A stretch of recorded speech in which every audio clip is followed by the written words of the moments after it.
మిత్రులందరికీ నమస్కారం. మిత్రులారా, ఈరోజు మనం నవార ఏదైతే ఉందో అది మనం మిల్లింగ్ చేయించుకోవడం.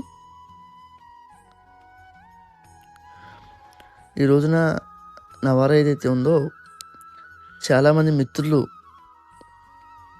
ప్రతి ఇంట్లో కూడా ఒక తినాలని ఆలోచన. కాకపోతే 8 నుంచి 12 గంటలు నానబెట్టుకోవాలండి.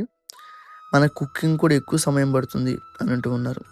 ఇక్కడ అవకాశం ఉన్న ప్రతి మిత్రుడు కూడా ఏదైనా ఇంటి దగ్గర ఉన్నప్పుడు తినే ప్రయత్నం చేయండి. 1, 2 టిఫిన్ సెక్షన్ ఏదైతే ఉందో దాన్ని రవ్వ కింద చేసుకొని ఇడ్లీ రవ్వ కింద అయినా పర్లేదు.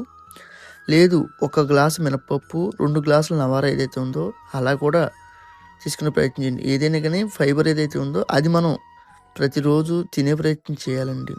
ఇది ఈ వయసు వరకు ఫైబర్ అనేది కాదండి. ఏ వయసు వారికైనా ఫైబర్ అవసరం. అవకాశం ఉన్న ప్రతి మిత్రుడు కూడా నవార తినే ప్రయత్నం చేయండి. కావాల్సిన వాళ్ళు నన్ను సంప్రదించండి.